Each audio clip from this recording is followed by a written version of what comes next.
Bonjour tout le monde. Alors, aujourd'hui je suis très content de vous présenter ce qu'on va faire cette semaine, ce week-end. Donc c'est tout simplement la VMC double flux. Donc on va mettre en place tout ce qui est gain et la VMC également. Donc il y aura des conduits comme ça en 160, c'est quoi, c'est du PEHD. Donc ça, ce sera pour l'air rentrant et l'air sortant au niveau de la VMC double flux. Et ce sera pas maintenant, donc forcément il y a des coudes qui vont avec, il y a des colliers, tout ça pour serrer. On a également ce type de conduit, donc ce sont des conduits en Galva. Pourquoi? Parce que nous on a décidé de mettre une petite bouche, chauffante, enfin une batterie chauffante, donc à la sortie de l'air insufflé par la VMC, de façon à ce que si l'hiver il fait trop froid, et ben ça puisse quand même chauffer un peu la maison, puisque si on décidait de mettre un poêle, on avait fait les essais, enfin avec le PHPP, et le PHPP nous disait que même le poêle le plus petit, hein, le poêle à granulés, ça chauffait 3 fois trop. Donc là, on a mis une batterie qui est un peu plus puissante que ce qu'on a besoin. Nous, techniquement, on a besoin de 1200 watts. La batterie fait 1800 watts, donc normalement, ça nous laisse une petite marge de manœuvre. Et si vraiment dans le temps, ça ne le faisait pas, on pourra toujours rajouter un poêle à granulés. Il y a ce qu'il faut, on est prévu. Donc, aujourd'hui, on commence par positionner donc tout ce qui est plénum ou les T de raccordement comme ils appellent. Donc on en a en version rond, donc c'est des 90, et en version plat, donc tout simplement parce que suivant où on se situe dans la maison, en partie nord ce sera les plats, sur le reste de la maison on pourra utiliser les ronds, sachant que les plats et les gaines c'est beaucoup plus cher, c'est pas le double mais pas loin. Donc le but c'est d'avoir un maximum de ronds. Donc quand on peut dimensionner, nous on est embêté avec le PLU si on voulait garder la forme de la maison. Donc ça nous a obligé à prendre des plats, donc c'est un peu plus cher, mais bon c'est comme ça, au moins on est sûr que ça passe. Donc voilà ce qu'on va faire aujourd'hui, commencer à mettre en place les T de raccordement. Donc ici la gaine, ici ce sera la bouche soufflante. Donc, que ce soit le plat ou le rond, ça ne change rien. Il faut les mettre au minimum à 20 cm d'un mur ou d'un angle, à minimum 1,80 m du sol. On ne peut pas les mettre par exemple au-dessus d'un lit ou au-dessus d'un canapé, il faut éviter. Il faut les placer à des endroits plutôt là où on sentirait moins le courant d'air entre guillemets, ou à des endroits stratégiques comme la plupart du temps, vous verrez. On les met, on essaye quand on peut de les mettre au-dessus nous des portes-fenêtres ou au-dessus des fenêtres suivant si vous avez une fenêtre ou pas. Pourquoi? Tout simplement parce que devant une porte-fenêtre il est peu probable qu'un jour on vienne mettre un meuble, un dressing devant, hein, puisqu'on a besoin de garder la fenêtre. Donc au moins on est sûr que la bouche d'insufflation ne sera jamais obstruée. Voilà, donc ça c'était important. Donc voilà ce que je vais faire aujourd'hui. Allez, c'est parti. Donc je vais installer le caisson répartiteur de chaleur là, le caisson de soufflage là. Donc voilà, le caisson il est comme ça, le caisson. Hop. Voilà, il y a 8 bouches devant là. Je vais l'installer comme ça et je vais mettre un petit amortisseur acoustique. Hop. Lui, il va se mettre. Je pense qu'il va se mettre comme ça, lui.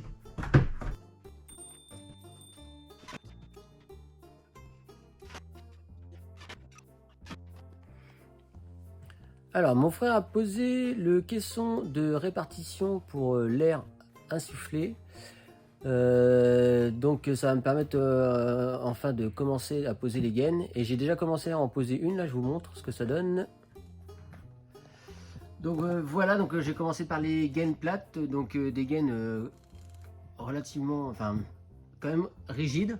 Donc j'ai fait la première où j'ai envoyé là-bas. Donc le but c'était d'éviter des coudes pour éviter que pour essayer d'un maximum tout droit entre guillemets. Donc comme vous pouvez voir, j'ai dû donner un arc de cercle assez prononcé quand même, parce que pour pas les abîmer, voilà. Ici elles sont un petit peu déformées, mais ça c'est parce que c'est pas quand je les ai posées, c'est avec Et ça avait pris un peu bossé, mais c'est pas grave.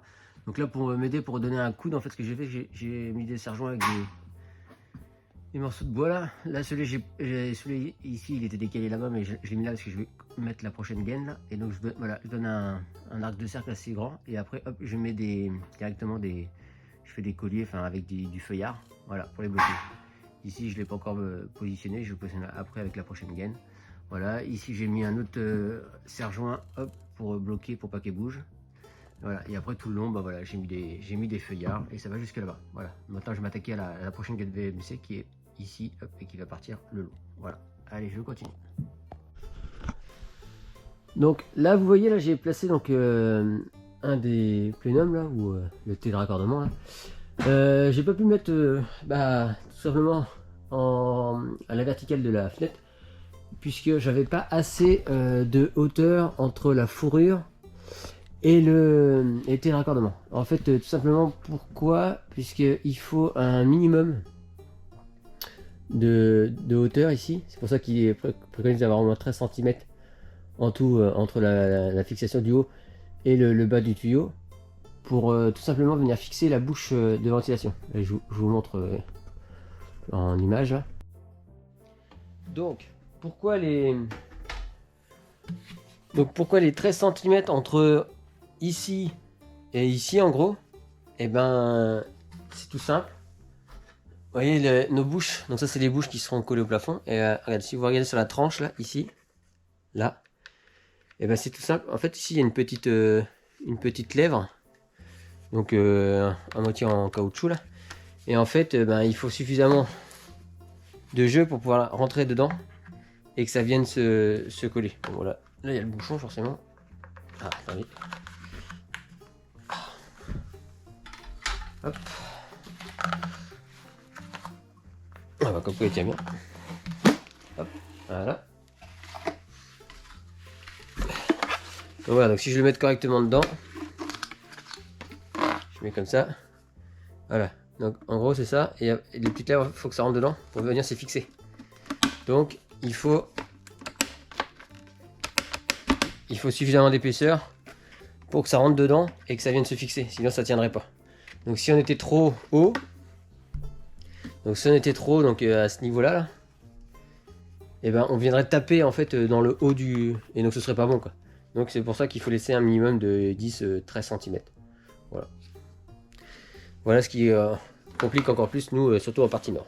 Le reste il n'y aura pas de souci quoi. Hop, je retire la laine sans l'abîmer. Voilà, donc il fait une petite ici. Voilà, le caoutchouc là.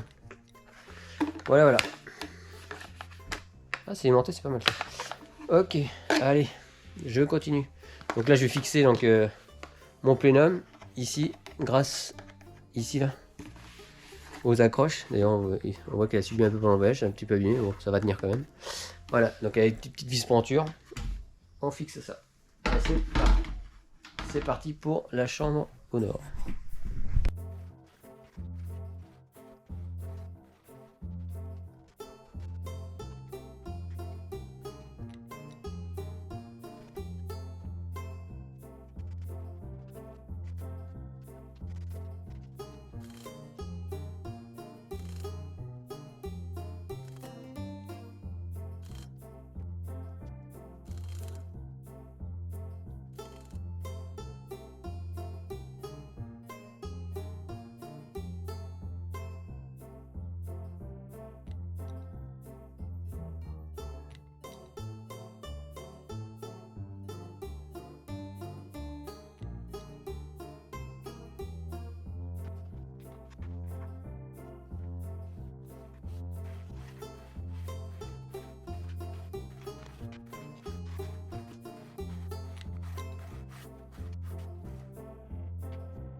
Voilà, je sais pas si vous avez vu correctement, mais en gros c'est le principe.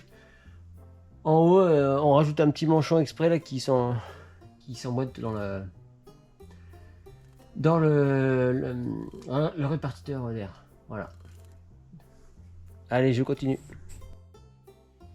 Je fais un petit zoom là, au cas où. Vous voyez là, la bague, il faut la mettre. Alors il faut mettre d'abord le joint sur le premier pli là, ici là. Et ensuite la bague, le cercle rouge là, ici là, hop, on va le mettre sur le deuxième pli là. Voilà. Et après il n'y a plus qu'à enfoncer et ça fait l'étanchéité à l'air, le joint là. Voilà. Allez, je continue. Ensuite ceci, ça rentre dans le répartiteur là, avec il y a une petite lèvre ici là, hop, qui fait étanchéité à l'air. Et de l'autre côté, hop, il y a des petites encoches ici qu'on voit là, ici là, ici. Et il n'y a plus qu'à mettre dedans. Et il faut clipser, donc on force. Hop. Hop, vous avez entendu là, ici, de l'autre côté. Voilà, clic, et voilà. Et là, ça bouge plus, c'est étanche. C'est étanche à l'air. Et maintenant, j'ai plus qu'à le mettre dans le plenum.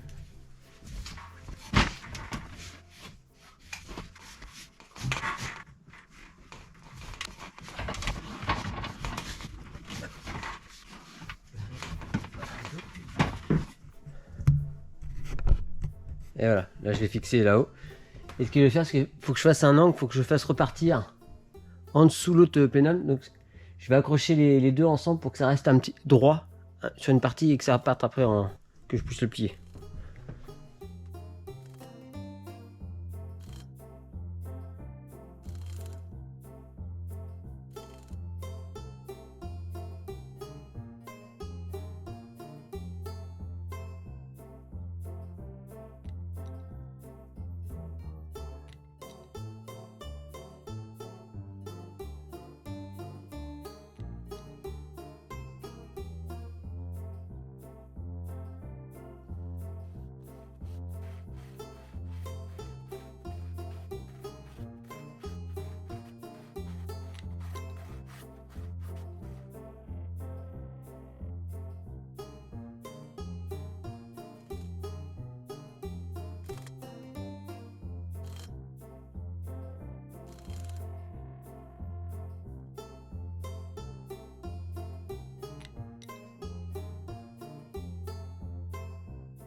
Bon, globalement, je pense que je vous ai montré pas mal de choses concernant les conduits.